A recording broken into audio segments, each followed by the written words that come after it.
go back way before Christ, okay, to the Silk Road. And I don't think I really innovated any of it. I just enhanced it. The money, just kept building and building. The thrill of it was like an opiate. I couldn't get enough of it. I didn't have to sell it or try hard at it. I had the greatest advertising system in the world promoting it, the entertainment industry. By the early 1980s, Pablo Escobar had built one of the most powerful criminal empires in history. But money was no longer enough. Escobar wanted legitimacy, respect, power. So the world's most dangerous drug trafficker made a shocking decision. He would enter politics. Who was the Pablo Escobar? I remember he was a kind of unique individual in a sense that it was not pleasant to be near him. But when he came to business, he delivered. When he came to protect his people, he delivered. When he came to run his organization, he delivered. In the criminal world, he was the captain of the ship, and he was very dangerous. And even his body language, when he, for example, he had, some of us had the ability to study, analyze, and read the person you're dealing with. So Pablo was, I say, my book says life and death. I mean, Pablo killed the cartel. Escobar understood something many politicians ignored. The poor neighborhoods of Medellin felt abandoned by the government. Thousands of families lived in shacks built on unstable hillsides.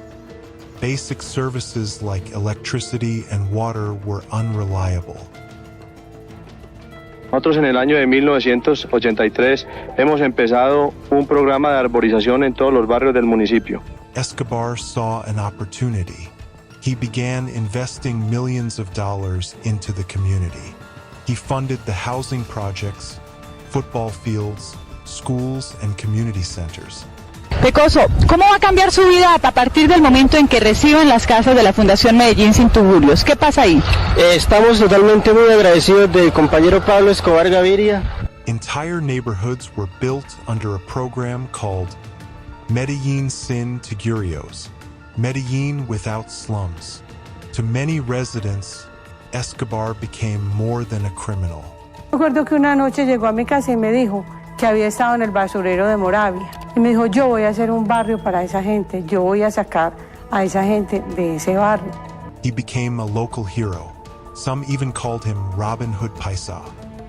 But behind the generosity was a calculated strategy. Escobar was building political capital.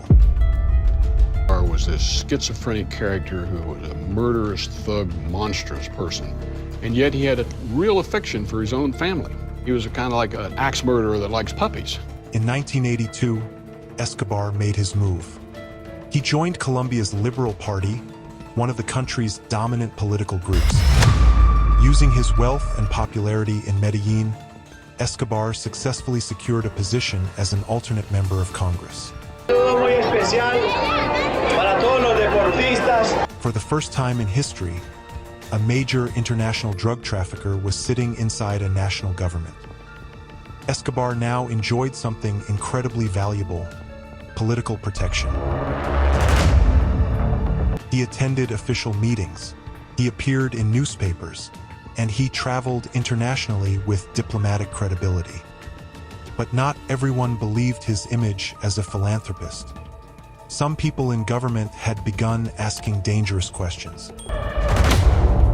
Pablo Escobar es un recuerdo doloroso para la historia colombiana, jefe del cartel de Medellín, uno de los carteles más poderosos que ha tenido no solamente el país y el mundo. One of those people was Justice Minister Rodrigo Lara Bonilla. Lara Bonilla was determined to fight corruption and drug trafficking. When he learned about Escobar's past, he began publicly accusing him of being a drug trafficker.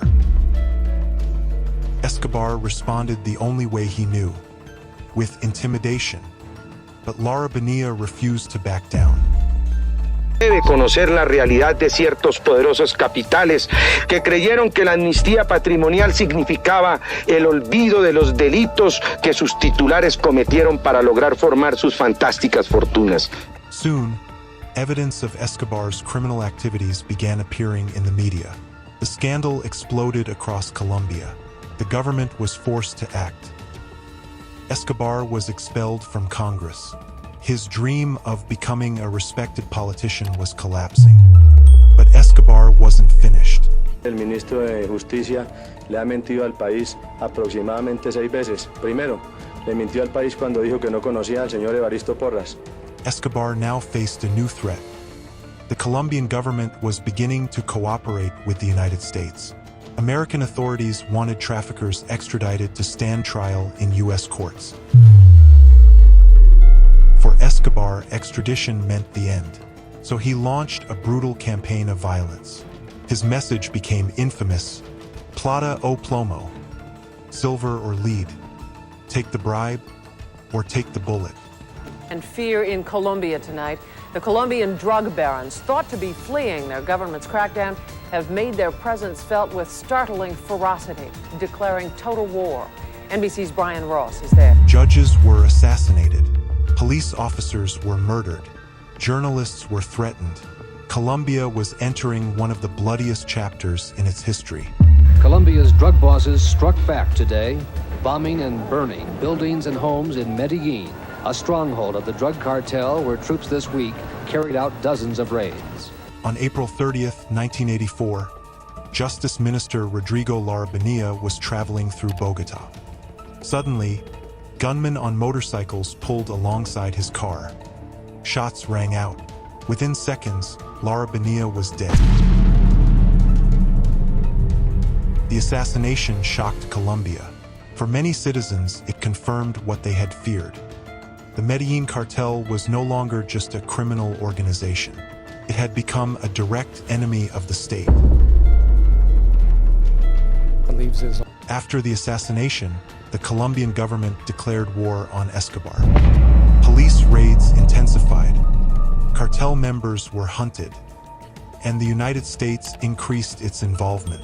His letter dropped off at a radio station in which the drug bosses declare total war against the government, the industrial elite, union leaders, judges, and journalists. But Escobar had billions of dollars, thousands of loyal gunmen, and a city that still feared him. The war between Pablo Escobar and the Colombian state had officially begun, and it would soon turn Medellin into the most dangerous city in the world. Wherever the drug bosses are hiding, American authorities say the bosses have now had time to reestablish command of the drug armies they've spent the last 2 years organizing. These are the men trained by Israeli and South African mercenaries who authorities believe are now being sent out by the drug bosses to burn, bomb, kill, and protect the multi-billion-dollar cocaine business. In the next episode, bombs will explode in Colombian cities. Airplanes will fall from the sky, and Pablo Escobar will wage war against an entire nation.